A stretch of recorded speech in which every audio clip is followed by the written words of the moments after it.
নামাজের আযান হবে, ইকামত হবে, যখনই মুয়াজ্জিন বলবে আশহাদু আল্লা ইলাহা ইল্লাল্লাহ বলবে যখন, এরপরেই বলবে আপনার নাম, আশহাদু আন্না মুহাম্মাদার রাসূলুল্লাহ, সুবহানাল্লাহ। এরা কয় মুহাম্মাদের নাম নেওয়ার মতো কেউ নাই।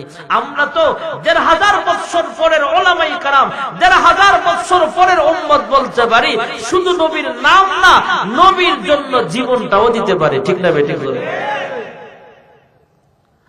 ইন্না আতাইনাকাল কাউসার।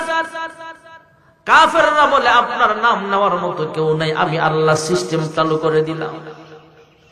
কাফেররা বলে আপনার নাম নেওয়ার মতো কেউ নাই, আপনার সুনাম নষ্ট করছে কাফেররা। কাফেরদের ক্রিটিসাইজমূলক কথাবার্তায় আপনি মন খারাপ করেন না, আমি আল্লাহ আপনাকে কাউসার দিলাম, তথা ওয়ালাল আখিরাতু খায়রুল লাকা মিনাল উলা। দুনিয়ার নিয়ামতের চাইতেও পরকালের নিয়ামত আমি আল্লাহ আপনার আরো বাড়ায়া দিলাম। আরো জোরে কও। কাফেররা বলে আপনার নাম নেওয়ার মতো কেউ নেই, আমি আল্লাহ আপনাকে কাউসার দিলাম, তথা উম্মতে কাসীর, আমি আল্লাহ আপনার উম্মত বাড়ায়া দিলাম। সুবহানাল্লাহ জোরে বললাম। আল্লাহর হাবিবকে আল্লাহ বুঝালেন, আপনাকে আমি আল্লাহ বেশি উম্মত দিলাম। মুসলমানের সংখ্যা ছিল মাত্র ৪০ জন। কয়জন? আল্লাহর হাবিব যখন মদিনায় গেলেন, হিজরতের পর কাফেরদের সাথে সর্বপ্রথম যুদ্ধ হয়, যে যুদ্ধটা বদরের প্রান্তরে মুসলমানের সংখ্যা ছিল ৩১৩ জন, ছিল ৪০ জন। এখন যুদ্ধের ময়দানে আছে ৩১৩ জন। যুদ্ধের ময়দান ছাড়াও তো আরো বহুত লোক আছে, মহিলারা আছে, শিশু বাচ্চারা আছে, বিভিন্ন কাজে আছে, অথবা অসুস্থ অবস্থায় হাসপাতালে আছে। তাহলে ছিল ৪০ জন, এখন যুদ্ধের ময়দানে আছে ৩১৩ জন। কমলো না বাড়লো? আল্লাহর হাবিব যখন মক্কা বিজয় করতে যান, সাহাবীদের সংখ্যা ছিল ১০,০০০। কমছে না বাড়ছে? আল্লাহর হাবিব যখন বিদায় হজ্জের ভাষণ দেন, আল ইয়াউমা আকমালতু লাকুম দীনাকুম ওয়া আতমামতু আলাইকুম নি'মাতি ওয়া রাদিতু লাকুমুল ইসলাম দীনা। আল্লাহর হাবিব যখন বিদায় হজ্জের ভাষণ দেন, তখন সাহাবীদের সংখ্যা ছিল ৬ লক্ষ। সুবহানাল্লাহ জোরে বল। কমছে নাকি বাড়ছে? বর্তমান পৃথিবীতে মুসলমানের সংখ্যা প্রায় ২৫০ কোটি মুসলমান। সুবহানাল্লাহ বলেন। মুসলমানের সংখ্যা ছিল কম, এখন বাড়ছে। আল্লাহ কয়, ইন্না আতাইনাকাল কাউসার।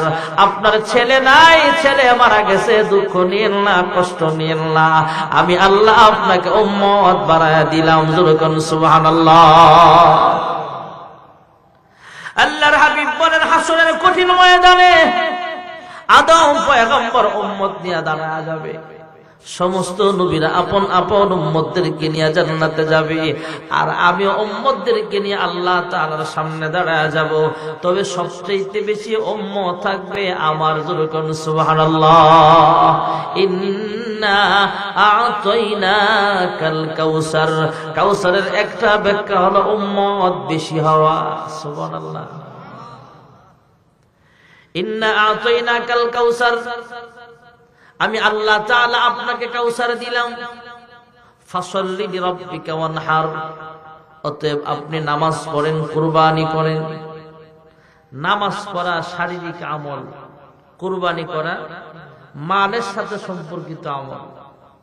দুই দিকে আল্লাহ খেয়াল করেছেন, দুদিকে আল্লাহ তাআলা বলেছেন, তথা যত শারীরিক আমল আছে, যত মালের সাথে সম্পৃক্ত আমল আছে, কবরস্থানে দান করা, মসজিদে দান করা, আপনাদের নুরানিয়া হাফিজিয়া মাদ্রাসায় দান করা, এগুলা সদকায়ে জারিয়া, এগুলা মালের সাথে সম্পর্কিত আমল। আল্লাহ এটা বুঝালেন, ফাসাল্লি লিরাব্বিকা ওয়ানহার। নামাজ পড়েন, কুরবানি করেন, তথা মালের সাথে সম্পর্কিত, শারীরিক সাথে সম্পর্কিত যত আমল আছে এগুলো করেন। ইন্না শানিআকা হুয়াল আবতার। আর কাফেরদের কথা আপনি মন খারাপ করেন না, এরাই হলো আস্তা ছাগল, এরাই পাগল। সুবহানাল্লাহ বললাম। আপনারা যারা রেস কাটা কয়, এরাই হইলো আসল রেস কাটা। আপনাকে যারা সন্ত্রাস বলে, এরাই হলো আসল সন্ত্রাস। এই 16 বছর যাবত যারা আলেমদেরকে জঙ্গি বলতো, রাজাকার বলতো, এখন দেখা গেছে এরাই আসল জঙ্গি, এরাই আসল রাজাকার।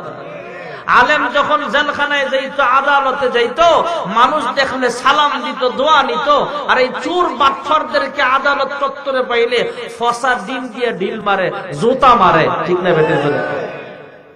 আল্লাহ বুঝালেন ইন্না শানিআকা হুয়াল আবতার, এরাই হলো আসল লেসকাটা, এরাই হলো আবতার, এদের বংশ থাকবে না, এরা নির্বংশ। আপনি নির্বংশ না, আপনি নামাজ পড়েন, কুরবানি করেন, আল্লাহ তাআলা আপনাকে হাউজে কাউসার দিয়েছেন। জোরে বলেন সুবহানাল্লাহ। ভাইরা আমার, বন্ধুরা আমার, মহান আল্লাহ রাব্বুল আলামিন কোরআনুল কারীম নাযিল করেছেন আল্লাহর হাবিবের উপরে। এই সূরাটা 3 আয়াত বিশিষ্ট ছোট্ট একটা সূরা। এই সূরা যদি আমরা তেলাওয়াত করি, প্রত্যেকটা হরফে 10টা করে নেক আমলনামায় লেখা হয়ে যাবে। ছোট্ট সূরা, 3টা আয়াত। কাফেরদের বিরুদ্ধে একটা চ্যালেঞ্জ করেছিলেন আল্লাহ রাব্বুল আলামিন। কাফেররা মুহাম্মদুর রাসূলুল্লাহ সাল্লাল্লাহু আলাইহি ওয়াসাল্লামকে এক সময় বলতো, এ মুহাম্মদ, তুমি কোরআনুল কারীম নিজের থেকে বানায়া হয়তো বলতে পারো।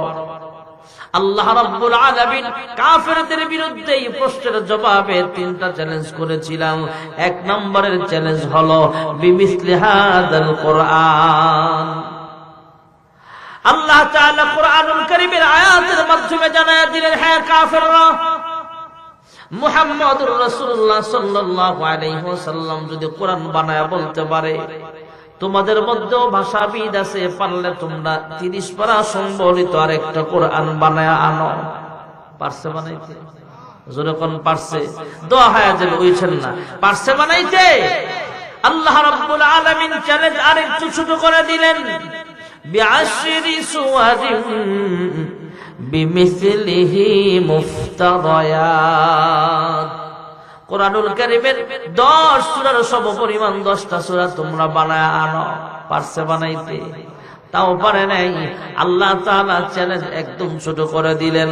কোরআনুল কারীমের সূরা বাকারার প্রথম দিক থেকে আয়াত নাযিল করে দিলেন, ওয়া ইন কুনতুম ফি রাইবিম মিম্মা নাযালনা আলা আবদিনা ফাআতু বিসূরাতিন মিন মিসলিহি ওয়াদউ শুহাদাআকুম মিন দুনিল্লাহি ইন কুনতুম সাদিকিন। আল্লাহ রাব্বুল আলামিন চ্যালেঞ্জ একদম ছোট করে দিলেন। তোমরা 30 পারা সম্বলিত কোরআন বানাইতে পারো নাই, 10 সূরার সমপরিমাণ 10টা সূরাও তোমরা বানাইতে পারো নাই। আল্লাহ চ্যালেঞ্জ করলেন, কোরআনুল কারীমের সবচেয়ে ছোট্ট সূরার সমপরিমাণ আরেকটা সূরা পারলে তোমরা বানায় আনো। পারছে বানাইতে?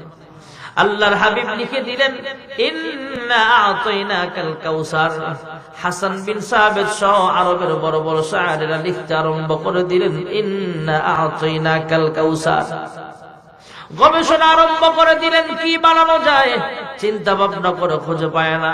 আবার পরে ইন্না আ'তাইনাকাল কাউসার, এরপরে কি বানাইবে চিন্তা ভাবনা করে খুঁজে পায় না। আবার পরে ইন্না আ'তাইনাকাল কাউসার, এরপরে কি বানাইবে চিন্তা ভাবনা করে খুঁজে পায় না। হাসান বিন সাবিত সহ আরবের বড় বড় শায়েরা চিন্তা ভাবনা করে কিছুই পায় না। এক পর্যায়ে শায়েরা ডাক দিয়া কয়, এ মুহাম্মদ, তোমার আল্লাহর কসম করে বলতে পারি, তুমি যা বলো ইন্না আ'তাইনাকাল কাউসার লাইসা হাযা বিকালামিল বাশার। হে মুহাম্মদ, লা তুযামানাতের কসম, তোমার প্রভুর কসম করে বলতে পারো, তুমি যা বলো একটা কথাও তোমার বানানো নয়, সবগুলো তোমার রবের পক্ষ থেকে নাযিল করা হয়েছে।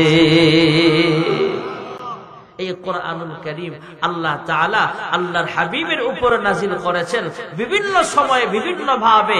1 আয়াত, 2 আয়াত, 1 সূরা, 2 সূরা, 1 রুকু, 2 রুকু এমন করে নাযিল করেছেন। আর সূরা কাউসারটাও নাযিল করেছেন।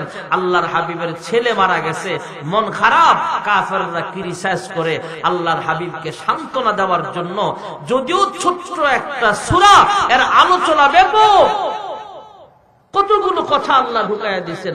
কাউসারের 36টা ব্যাখ্যা লিখেছেন।